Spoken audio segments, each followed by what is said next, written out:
UP में निकाय चुनाव के परिणाम आ रहे हैं और परिणाम के साथ ही हमारे साथ बात करने के लिए आम आदमी पार्टी के राज्यसभा सांसद संजय जी मौजूद है। सर, यूपी में आम आदमी पार्टी की भी शुरुआत हुई है। देखिए, सबसे पहले तो मैं पार्टी के नेता और दिल्ली के मुख्यमंत्री अरविंद केजरीवाल जी की ओर से दिल्ली के मॉडल के ऊपर शिक्षा, स्वास्थ्य, बिजली, पानी पे जो केजरीवाल साहब ने काम किया है, उस मॉडल के ऊपर उत्तर प्रदेश की जनता ने अपनी मोहर लगाई है। मैं इसके लिए उत्तर प्रदेश की जनता का हृदय से आभारी हूँ और केजरीवाल जी की ओर से भी आपको धन्यवाद देना चाहता हूँ। दूसरी बात ये कि हमसे लोग एक सवाल करते थे कि यूपी में आपका क्या है, आप क्यों चुनाव लड़ रहे हैं? आप लोग संघर्ष करते हैं, बोलते हैं, वो बात अलग है, लेकिन आपको लोग वोट तो देते नहीं। उस बात पर इस चुनाव में जनता ने विराम लगाया।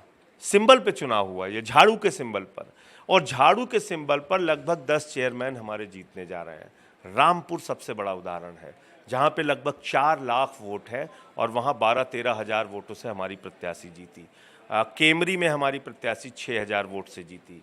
अनूप सिंह पटेल जी कौसाम्बी से हमारे 1800 वोटों से जीते। सना मामून रामपुर से जीती। रफत जहां केमरी से जीती, और बहुत सारे कैंडिडेट्स और हैं जो चुनाव जीतने जा रहे हैं। पार्षद हमने जीते गाजियाबाद से लेकर अयोध्या तक। नगर निगमों में, नगर पंचायतों में, नगर पालिकाओं में हमारे सभासद जीते हैं।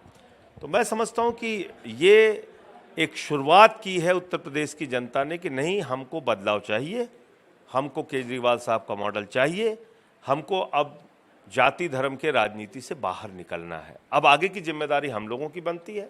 जितना मजबूत संगठन हम बना पाएंगे, जितना जनता के बीच में ज़्यादा से ज़्यादा जा पाएंगे, क्योंकि आप देखिए इस चुनाव में हम लोगों ने बहुत मेहनत की। लगभग 1 साल से हमारे कार्यकर्ता लगे हुए थे, वार्डों में जाते थे, कमेटियां बनाते थे, बूथ की कमेटियां बनाते थे, लोगों से कहते थे कि भाई हम ये काम करेंगे, ये हमारा सपना है।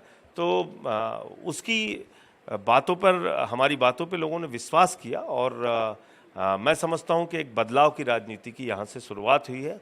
अब हम लोग मजबूत संगठन बना के पूरे उत्तर प्रदेश में अपना विस्तार करेंगे। जालंधर में भी जीत हुई है आपकी। जालंधर में 1 साल के अंदर भगवंत मान जी ने केजरीवाल जी की गारंटी को ज़मीन पे उतारा है। जो उन्होंने पंजाब की जनता से गारंटी दी थी कि हम ऐसे काम करेंगे, तो मुझे लगता है कि उसका एक परिणाम सामने आया है। और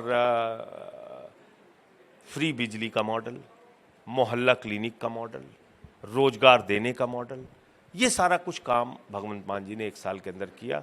जालंधर की जीत के लिए केजरीवाल जी को, भगवंत मान जी को, पार्टी के एक एक कार्यकर्ता को हृदय से बधाई है। कर्नाटक के चुनाव के परिणाम भी आ गए हैं, कांग्रेस को वहां पर जीत मिली। क्या लगता है, बजरंगबली का आशीर्वाद प्राप्त नहीं हो पाया बीजेपी को? देखिए, ऐसा है कि फर्जी, झूठी और मनगढ़ंत बातें और नफरत की दुकान ये लंबे समय तक चलती नहीं। आप नफरत फैलाते रहिए, अंत में तो हमें रोजगार चाहिए ना। आप नफरत फैलाते रहिए, झूठी बातें करते रहिए, अंत में तो हमें महंगाई से छुटकारा चाहिए ना। अंत में तो हमको अपना काम चाहिए ना। तो वो कहाँ कर रही है बीजेपी और प्रधानमंत्री जी को अब ये समझना चाहिए कि ये नफरत की दुकान लंबे समय तक चलेगी नहीं। अब आपको काम करना होगा। 40% कमीशन, माने कमीशन और भ्रष्टाचार के मामले में सारे कीर्तिमान तोड़ दिए थे कर्नाटक की सरकार ने। 40% कमीशन की। मैं गया था कर्नाटक में प्रचार के लिए, और वहाँ जिससे भी पूछता था कि यहाँ पे भारतीय जनता पार्टी की सरकार कैसी चल रही है, तो लोग कहते थे 40% कमीशन की सरकार है। लोगों ने हटा दिया उसको।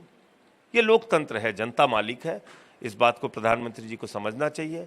विपक्ष के लोगों को उनकी राजनीति को गला घोट कर दबाना, फर्जी मुकदमे लगाना, दिन रात इन्हीं कामों पे आप लगे रहेंगे और प्रभु बजरंग बली की तुलना आप किसी संगठन से करेंगे, इसको लोग पसंद नहीं करते। शुक्रिया हमसे बात करने के लिए। तो आपने सुना आम आदमी पार्टी के सांसद संजय सिंह का साफ तौर पे कहना है कि नफरत की दुकान बहुत लंबे समय तक नहीं चलती और कर्नाटक के परिणाम सबक देने वाले हैं बीजेपी के लिए।